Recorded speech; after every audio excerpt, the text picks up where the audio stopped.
అయితే ఈ సినిమాలో డేవిడ్ పాల్ ఉంది కదా మీ పేరు యాక్చువల్గా, మరి బయట ఆవిడది ఎలా ఉండేది యాక్చువల్గా? తను నాకన్నా పెద్దదే యాక్చువల్లీ. ఓకే. 3 ఇయర్స్ పెద్దదో, 2 ఇయర్స్ పెద్దదో అనుకుంటా.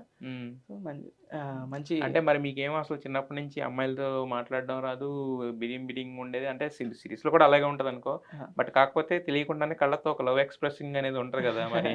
సో ఎలా ఉండేది మీ ఇద్దరు కంఫర్ట్ జోన్, ఎలా ఉండేది? బాగానే ఉండేదండి. Very friendly actors, yeah, very talented. మా డైరెక్టర్కి ఎగ్జాక్ట్లీ అలా ఉన్న కర్లీ హెయిర్, ఆ ఫీచర్స్ తో ఉన్న అమ్మాయే కావాలని పట్టుబట్టి తీసుకున్నారు. ఎందుకని ఆయనకి ఏమన్నా ఒరిజినల్ లవ్ స్టోరీ? ఆయన లవ్ స్టోరీ వేరే అండి. ఇదేనా ఆయన ఎక్స్పీరియన్సెస్ నుంచి కాస్టింగ్ అంతా. ఓహో, అంటే మొత్తం టోటల్ గా ఆయన ఎక్స్పీరియన్స్ ఆయనదే మొత్తం. ఓకే, అంటే మేము మౌలిని చూస్తున్నాం కానీ బట్ జరిగిందంతా కూడా మీ డైరెక్టర్ గారు లవ్ స్టోరీ ఇది.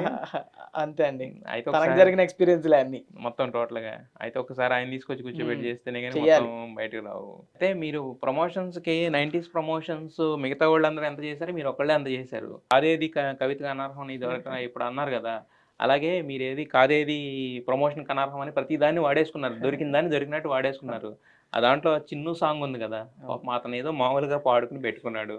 ఏదో ఫాలోవర్స్ అందరూ సరదాగా మౌలి టాక్స్ చిన్నప్పుడు వీడియో అంటే మీరు దాన్ని అంత సీరియస్ గా వచ్చి ఎక్కడో కర్ణాటకలో వీడియో చేసి దాన్ని వీళ్ళు మౌలి మౌలి మౌలి అని పోస్టులు వేసి, వాళ్ళు కూడా ఫన్ గానే పోస్టులు వేసారు.